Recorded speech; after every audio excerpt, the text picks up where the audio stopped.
मेरे प्यारे दोस्तों, मुझे उम्मीद है आप सब अच्छे होंगे और खुश होंगे। हमारे बुक रिव्यूज के सिलसिले में आज हम बात करेंगे एक बहुत मशहूर किताब, रोमन एम्पायर के 5 जो सबसे बेहतरीन बादशाह हुए, एम्परर हुए। उसमें एक थे मार्कस ऑरेलियस। मार्कस ऑरेलियस को फिलोसोफर एम्परर भी कहा गया।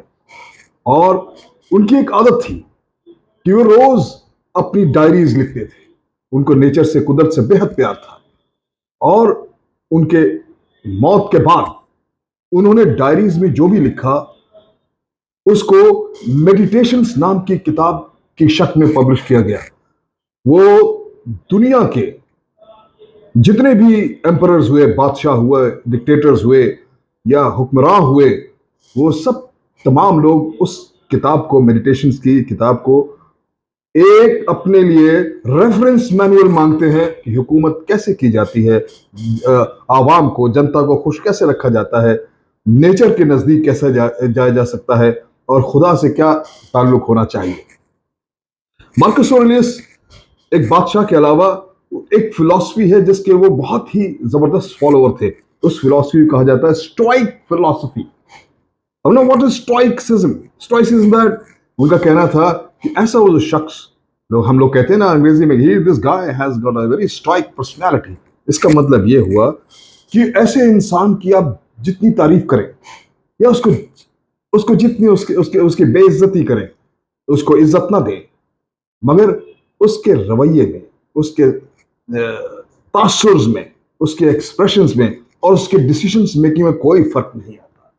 वो बिल्कुल जो नेचुरल प्रिंसिपल्स को ध्यान में रखते हुए इन सब चीजों को अलग करके सही फैसला लेता है। इसको कहते हैं is a stoic person. And इस फिलॉसफी को मानने वालों को कहा जाता है कि stoicism philosophy. Marcus Aurelius stoicism के एक बहुत बड़े फॉलोअर थे।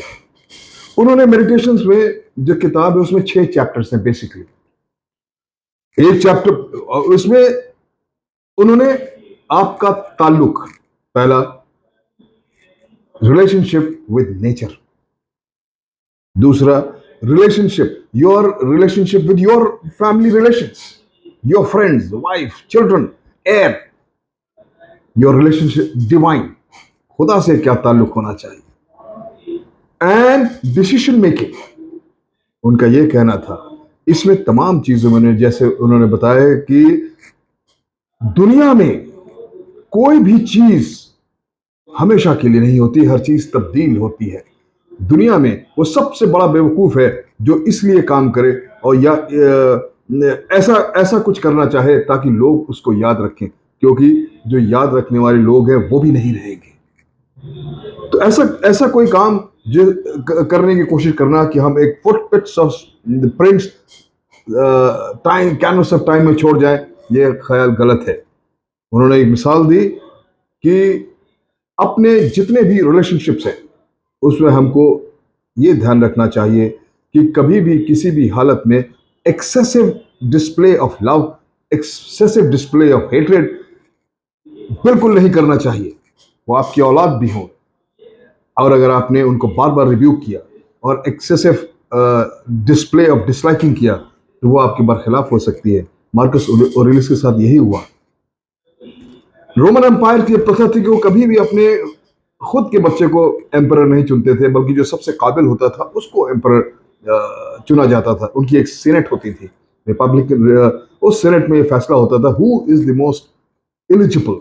मगर मार्कस ऑरेलियस इतने बड़े फिलोसफर होने के बावजूद उनको अपने नालायक बेटे क्लॉडियस से बहुत प्यार था। वो जानते थे कि ये इस लायक नहीं है, और उन्होंने जब इस बात को एक्सप्रेस कर दिया कि मेरा बेटा इस लायक नहीं है, और वो अपनी आर्मी के जनरल मैक्सिमस को एम्परर बनाना चाहते थे, इस की वजह से क्लॉडियस ने ही मार्कस ऑरेलियस की हत्या कर दी और मार दिया। उन्होंने बताया कि नेचर के साथ हमेशा मिलकर चलना चाहिए।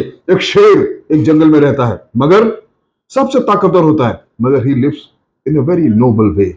अ man should be like this.